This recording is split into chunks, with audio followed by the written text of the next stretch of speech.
Hello everyone, I'm Oath. I have many polymer clay as you see.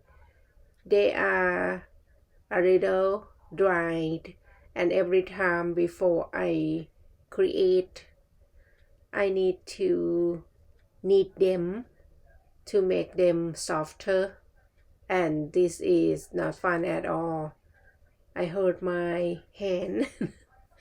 I do research and found someone suggests to use Vaseline, but it doesn't work well for me. If you have any advice how I can make my polymer clay softer, please leave me the comment. And all these polymer clay for baking, then I can make them softer and create something fun for myself and show to you guys later. Thank you. Have a good day. Bye.